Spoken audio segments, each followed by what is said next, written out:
So I wanted to start off basically talking about Prince and his label disputes coming off of the Drake battle with Kendrick. I'm not really talking about that anymore, but I just felt like the dynamics of the actual releasing of the music were interesting to me. So I went back, and Prince had a dispute with Warner Bros. In the '90s, right?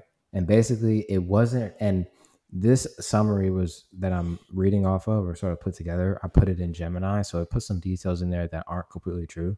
Like I went back and watched some of the interviews, and it wasn't really over creative control. Prince said in an interview, and I put it in the post.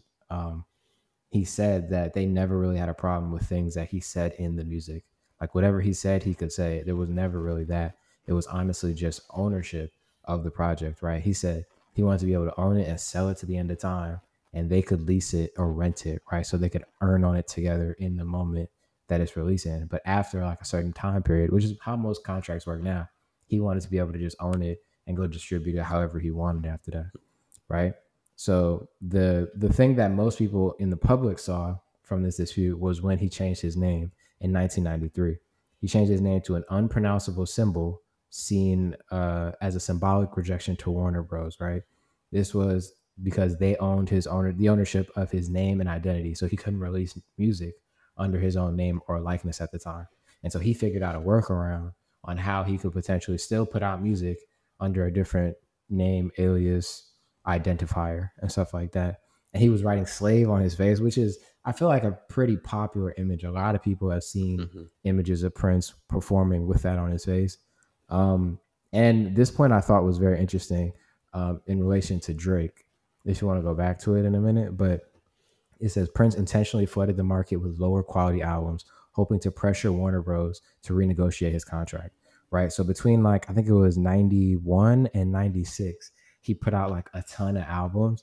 And at the time, the volume in which he was putting them out wasn't really like what the industry was doing.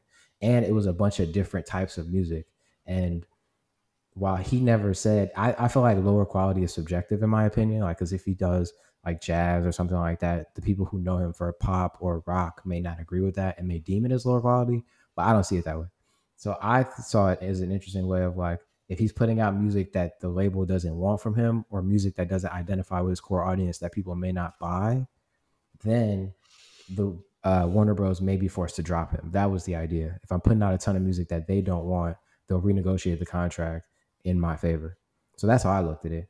And the way I relate that to Drake is like Drake put out maybe not a he didn't like abandon the sound he's known for the last 2 or 3 years, but he put out a ton of music.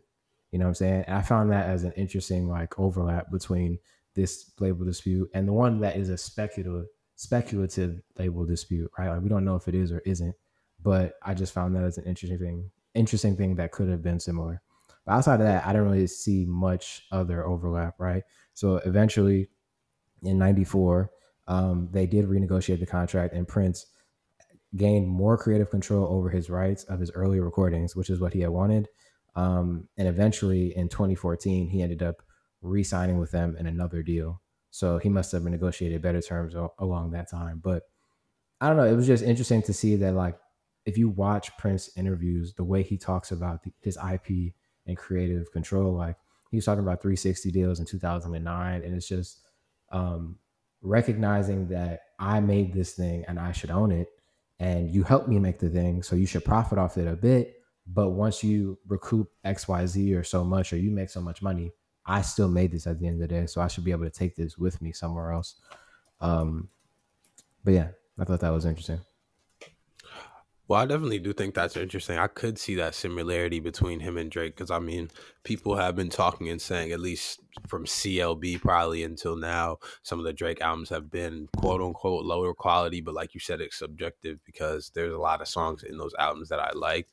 But I could definitely see him maybe dumbing it down or diluting his music just so he could get more creative control and get more of, I guess, a bigger piece of the pie, because that was one of the things with Drake is that he said you were signed to that nigga that was signed to that nigga that was signed to that nigga. Like he was signed to everybody. He had bad deals just like most people in the music industry. And I'm sure like when you're an artist that's as big as him, you're gonna try to find those workarounds and you're gonna try to find those like just I don't know. Yeah. Yeah. Yeah, That's what I said. yeah. I think For me, more than anything, the reason these things are interesting because as consumers, we just want the music for the music, right? And I feel like the dynamic between the label and the artist plays a factor into the music that we get, right? Whether we know it Hmm. or not, whether or not you recognize it when you get the output, it matters. And so it's gonna make me like it's made me dive into other people's catalogs and where they were at. Like next week, I want to get into 50 Cent and Jimmy Iovine and Interscope, because that second album that 50 Cent put out after Get Rich or Die Trying, I'm pretty sure it was called The Massacre. Let me pull it up real quick. Um, but that album is a good album. I was talking about that with Colton the other day, but it didn't get as much. Yeah, The Massacre, it came out 2005. It was 2 years after Get Rich or Die Trying, but it didn't get as much label support.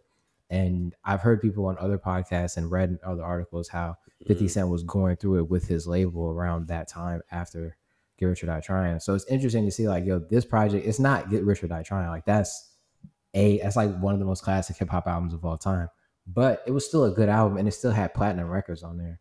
So next week I'm gonna do 50 Cent and Interscope. Yeah, I definitely could see how the label part plays into it because I even feel like Kendrick's last album wasn't that pushed by TDE, and he was going through with his label. Like I feel like, of course, they gave him the little, oh yeah, Kendrick drop, but I don't feel like they put all this like how much they put behind like Damn and how much they put behind To Pimp a Butterfly and Good Kid, Mad City, like all that. I feel like it was mostly Kendrick at that point. So yeah, Yeah. yeah. Then the here nigga damn effect needs to be studied out in life. Like, and that's just like in the workforce and music and art. It's like you can tell when a nigga here nigga.